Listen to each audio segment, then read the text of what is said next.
Patricia Marshall Harris, the host of Dishing with Patricia. May is designated as Mental Health Awareness Month. I've decided to focus on the growing crises called mental health with a month-long series. We're going to have various mental health professionals as my featured guests to dish on the seriousness of mental health. Welcome back to Dishing with Patricia. My special guest today is Camille Whitsett. Yes, hello. Camille. Hi. Welcome to Dishing with Patricia. I'm so happy to be here today. You're happy. I've spoken to Camille on the phone a couple of times. Each time I'm crying. So I want to get started on what Camille does. Camille, tell us who you are, what you do, and I want to hear your story that led you into mental health therapy. Okay, so I have been practicing therapy for the past 22 years. And I guess my story that led me there is when I was younger, I'm a survivor of trauma myself. Yes. And I had people helping me and just teaching me about all these different things. And I've always wanted to be a doctor, but I don't like blood.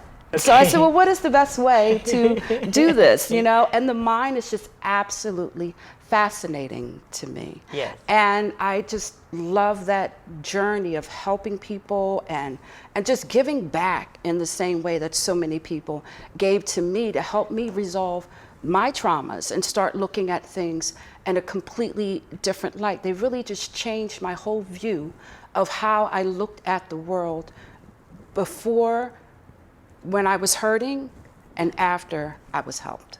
So I wanted to give that to other people. That's wonderful. A lot of us don't know that trauma that happens as a child, we bring that same trauma as adults. Yes.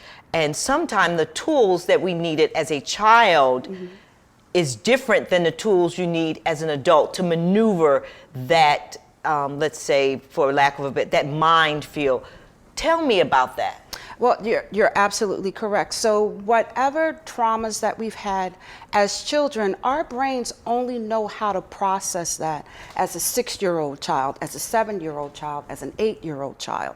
And we take that with us. So like we'll have issues with attachment.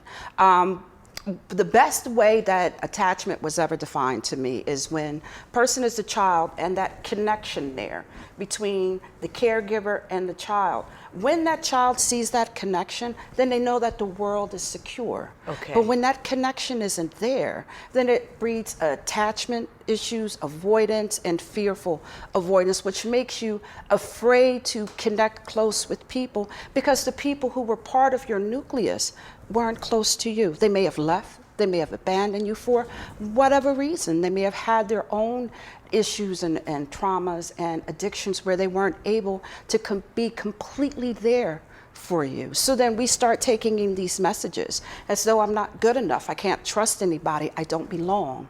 And when those messages are created at a very young age, that's a major trauma. So then we'll have all these little small T's, moving, getting into an argument with our friends, maybe not doing that great on a test. And then that kind of reinforces that message. And then we'll have another big T that occurs in our lives.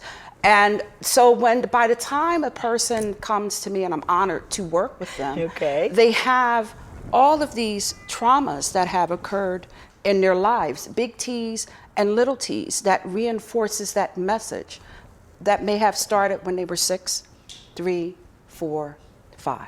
So you continue to age chronologically, yes, but a certain part of your mental status just did not continue to age. You're stuck at whatever age that trauma happened. Exactly. So people you're stuck with that message. Yeah, like people that are alcoholics, that may have started being an alcoholic at 8 or 9 years old, they're stuck right there with whatever that issue was. So what is the approach? How do you get past that you're able to give honor to that 5-year-old and let her know that I'm okay at now I'm 40? Tell me that process. Okay, so I practice EMDR, which is eye movement desensitization and reprocessing, okay? Whatever tools that I need to use in order to provide coping skills to teach a person how to reconnect with their bodies, especially their vagus nerve, which is your autonomic nervous system, how to use that to regulate your moods just through breathing and humming and looking at beautiful nature. It touches us and it helps us calm down. I also get them to be aware of what their thought processes are, knowing when you are telling yourself the truth and when you're telling yourself a lie, because lies always feel unpleasant. They just do. They hurt us to our core. I tell people all the time, to thy own self be true. You can lie to me or you can lie to someone else, but when you're lying to yourself, it doesn't feel good. No, it doesn't. It never does. What are some of the examples of childhood trauma and then the different approaches to it and how it affects people moving forward? Because we know sexual abuse. So come on, you tell me. I don't want to So get we into have emotional, physical, sexual abuse. We have neglect. So we have medical neglect. So abandonment. There can be parents who were together and now that one parent is no longer there. That one parent makes promises and for whatever reason, because life comes up, they just aren't available for the child. So what'll happen is that the child will think to themselves, I'm not good enough. I'm not lovable. I can't trust anybody, especially if there's any type of physical or sexual abuse. Then there's issues of trust. There's issues of value. That's where the I'm not good enough is. I can't be safe. We all need to feel safe and connected. And when that safety and that connectivity is compromised, especially at a very young age, then we develop messages that deal with responsibility, choices. I'm powerless. If I try to make somebody stop and they're not listening to me, then that internal message becomes I'm powerless. I'm not good enough. I can't trust anybody. I'm not safe. I have to be perfect. So you're victimizing yourself over and over again based on your inability as a child for that trauma. Yes. And we don't even realize it. We don't know that this is what's happening. All we know is that it hurts. And then that message is connected to very intense, uncomfortable emotions like sadness and loneliness and fear and just feeling overwhelmed and doubt. It's extremely painful. So whenever we have a present situation that triggers any of those emotions, then that message that was created when we were children is what comes back up. That's crazy. My mouth was open. It's now closed because I'm just shocked at as you said, the mind is a wonderful thing, how we protect ourselves. When do you know you're in trouble as an adult? Based on, the earlier trauma. And you don't even know that it's trauma. You just know that possibly you've been in an abusive relationship, one after another, one, just continuing that pattern. Yes. So oftentimes that's what happens, right? We'll start to recognize that there is a pattern that we just can't get out of. We start to feel overwhelmingly sad. We'll have people in our support system that'll say, hey, you need to get some help. And sometimes a person will just get to a point where they say to themselves, something has to change, and I don't know how to make this happen. And it's important to know that there are people who are willing to walk with you and to help you in that journey of healing. And the first step is always the hardest step, but it gets easier. And what's the first step? Did you need help? Yeah, the first step is to acknowledge. I can't do this on my own. How do you acknowledge something that forever you've just been in denial? How do you acknowledge something that's been in denial? Because you start to see the pattern of how your life is going. And it's hard to change it. And you feel stuck. Okay. And you feel like you're in a rut. And you feel like things just can't move forward. And that's when something goes off. You have many people who love you and are supportive of you saying, you know what, this isn't okay. Okay, I'm an adult now, and I recognize that things have gone on in my life, in my past, that I need to address. Tell me some of the tools that is needed that can help me maneuver through this minefield where I am now. So a few of the tools that we use, it's known as psychoeducation. So we'll teach a person how to use their bodies to regulate their emotions. So there's this wonderful nerve that we have in our body. It's known as the vagus nerve. Okay. And it is in control of our autonomic nervous system. So how I usually help people remember what this is. So that if we are, so we're in Philadelphia, so we have the Comcast building, okay? Yes. So the motherboard in the Comcast building is the spinal fluid that is in our body. That is known as our vagus nerve, okay? Yes. So it's inside of our spine, and all the internet that touches so many people, that's how our body and our nerves communicate with each other. So our vagus nerve communicates to over 100 million nerve endings in our body.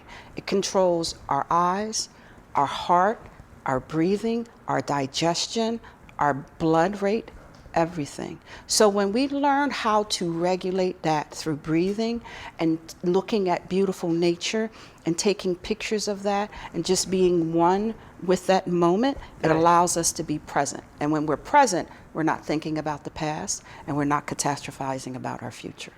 Wow. So how do you learn that? Different breathing techniques. So like I have taught people different breathing techniques that within 2 minutes, they go from feeling extremely anxious to being present. Something that we do on a daily basis when we're listening to music, singing and humming is stimulating our vagus nerve because it's located in the back of our throat. When we look at beautiful nature, our vagus nerve is right behind our eyes, so that helps to calm us. Drinking a nice cool glass of water, because our vagus nerve is in the back of our throat, it stimulates that and it helps to calm us. So when we are feeling anxious, we have this part in our brain known as the amygdala, which is our alarm system. Our vagus nerve is around that. So I always think of the vagus nerve as a Venus flytrap. You want it to be open. Okay. You want it to be open. Yes. Because it extends around to the top of part of your brain, your frontal lobe, and it helps you have higher cognitive functioning. It helps you be more present. It helps you to relax and completely be in the moment. In the moment. When it closes, it's closing around that amygdala, and that's when our heart starts to pound. Our palms get sweaty, our feet get sweaty. We start to dwell on different things and think about what may be instead of just being present in what is. As I said earlier, that we age chronologically, but our growth and development in how we handle things stay at the age of your trauma. What are we doing with our children that are in schools now that are having all of this type of trauma? I think it's important for us to talk to children and to create a safe space for them to know who they can talk to and learn about how things affect us, and to know that it's okay to say that something is happening. Because a lot of times, one of the main challenges of persons who are survivors of trauma is to relearn that they have a voice. Sometimes they'll use their voice in an aggressive situation because they've learned that that works for them. That gets everything away from them, okay? And that's known as an angry protector. Okay, I'm gonna use this wall of anger to stop any perceived threat from harming me again, because I never want to feel this way again as long as I live. Wow. Or avoidance. I'm going to not be around this situation at all so that I never have to feel this type of pain that I felt before, because I remember what that feels like. They'll numb themselves emotionally, and it's almost robotically. I'm here, but I'm not. And then we have disassociation, which makes me think of Charlie Brown and the teacher. Wah, wah, wah, because that's all that they hear. Not really hearing what you're saying, okay? So they're just not there, they're spaced out. And then we have the detached soother, which we've seen in various different movies, okay? The person, so detached soothing is a behavior that we use in order to feel a completely different emotion, to detach from the emotion that we are trying to avoid, because that emotion is so unpleasant that we will do anything to get away from it. Wow. So how do you bring this 40 or 50-year-old adult, the trauma that they dealt with at 8, how do you allow the 40-year-old to hear the voice of that 8-year-old and to know that, give that 8-year-old the release that's needed to be moved forward? That is a great question. In my experiences, just by talking to the 40-year-old and getting them to laugh and teaching them things about shame and guilt and getting them to change the message that they're saying to themselves, that 8-year-old who was hurt, that 5-year-old who was hurt, always introduces themselves to me. How did they do that? They just show up, because that 40-year-old and that experience that they're having, yes, and the conversations that we have, they feel safe and they feel secure and they feel connected to me. And then they will reveal themselves. And every time they reveal themselves, I'll say, "Hi, I'm happy to meet you." Wow. That's really something. Because how can you get over something that was traumatic to move forward if you don't give it voice? If you don't acknowledge that trauma happened, how can you correct it? So a lot of us are walking around here with some trauma going on that we aren't aware of it. It's true. So how do family members help their people? How do we help others? It's important for family members to be part of the journey, but the person needs to pick a family member that they feel safe with, so that that family member can also learn about the different techniques that the person is learning, so that family member can encourage them. Hey, did you do your breathing today? Did you go for a walk today? Did you tell yourself that you love yourself today? Did you do your mirror work today? Did you do your tapping today? Which is like, so tapping, you tap the top of your head, center of your forehead, around your eyes, your nose, your chin, between your collarbone, your heart. You hug yourself, and then you tap along the side of your hand. It's like Morse code to your brain. But you're also downloading wonderful messages to yourself. Today I'm going to smile more. Today I'm going to allow love in my life. Today I am going to enjoy the beauty of nature. So that opens you up. Again, what that does is it takes that vagus nerve that is here, because we're in a perpetual state of anxiety, right? And it opens it up. And we all want to open vagus nerve. Okay, I'll remember Venus that. flytrap. Okay, I'll remember that. Tell us something that my audience should know. Okay. Because we've covered quite a few different things, but what was most important is that you taught us that a lot of the mental issues that is going on with individuals is trauma. A car accident is an event, but the trauma of that car accident, that broken bone, that blunt force trauma, the broken sternum, all of these injuries that we cannot see with the eye are the same injuries. Those are the injuries that trauma cause. We can't see it with our eyes, but it's there. And like a child being bullied. Yes. As a child. Yes. All of these types of things. Yes, because it creates a message of, I don't belong. I can't trust anyone. No one cares about me. And it's harmful and hurting to who we are inside of ourselves. And we are loving, beautiful human beings who are imperfect, but we are also perfectly made. And it's our experiences in life that shape how we engage with other people. But our traumas never define who we are. They're horrible events that happen to us that cause an injury. And it's so important that we go to someone so that we can learn how to heal that injury in the best way possible. And so it doesn't keloid and become hard and rigid, and we get stuck and we keep doing the same things over and over and over again. And we want so badly to stop doing that, but we don't know how. Wow. I mean, I'm sitting here tearing and trying not to start crying, because what she says is, you know, we meet people and we can feel their hurt and their pain sometimes, and we don't quite know what to do. I'm a hugger.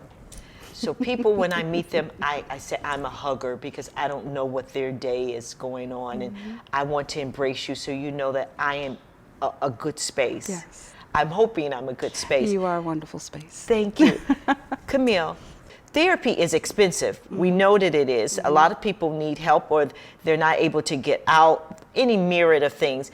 Can you suggest some type of resources that they can go online, that they can order a book, or just start on the discovery of healing? Can you give me something? There are some really wonderful videos about the vagus nerve and using our vagus nerve to reduce anxiety. Okay. And that's on YouTube. You can get access to some information about attachment theory and learning about the 4 types of attachment and how that's affecting your relationship. That's also on YouTube. What are the 4 attachments? Oh, so the 4 attachments are secure, avoidant, dismissful, anxious, dismissive, and fearful avoidant. Okay. The anxious, the avoidant, dismissive, and fearful avoidant are created through trauma. Secure is not. Okay.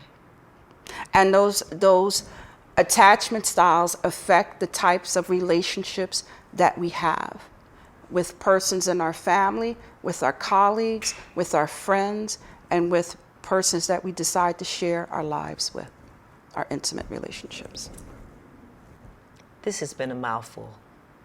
Throughout this series of mental health, I'm going to create a link on my website. Fantastic. That will feature all of my practitioners and my guests, and we're going to have mental health resources. We're going to have facts. We're going to have quotes. So you'll be able to go on my website and gain access to this. You're here as part of Dishing with Patricia Mental Health Month. Part of Dishing with Patricia is we always try to incorporate something about food or drink, and food is our medicine. So this is a raspberry pineapple lemonade.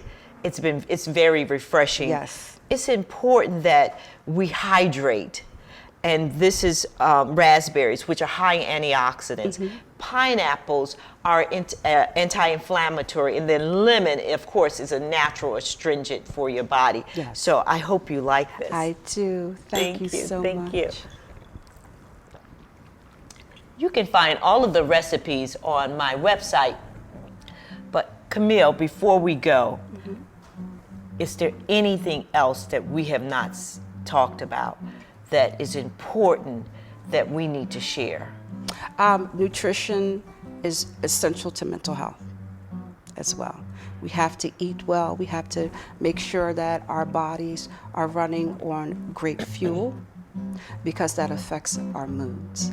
And I also wanted to say that this wonderful raspberry pineapple lemonade is stimulating to the vagus nerve, darling. Well, thank you so much for coming. Thank you. I'm so happy to be here. I'm glad to have you.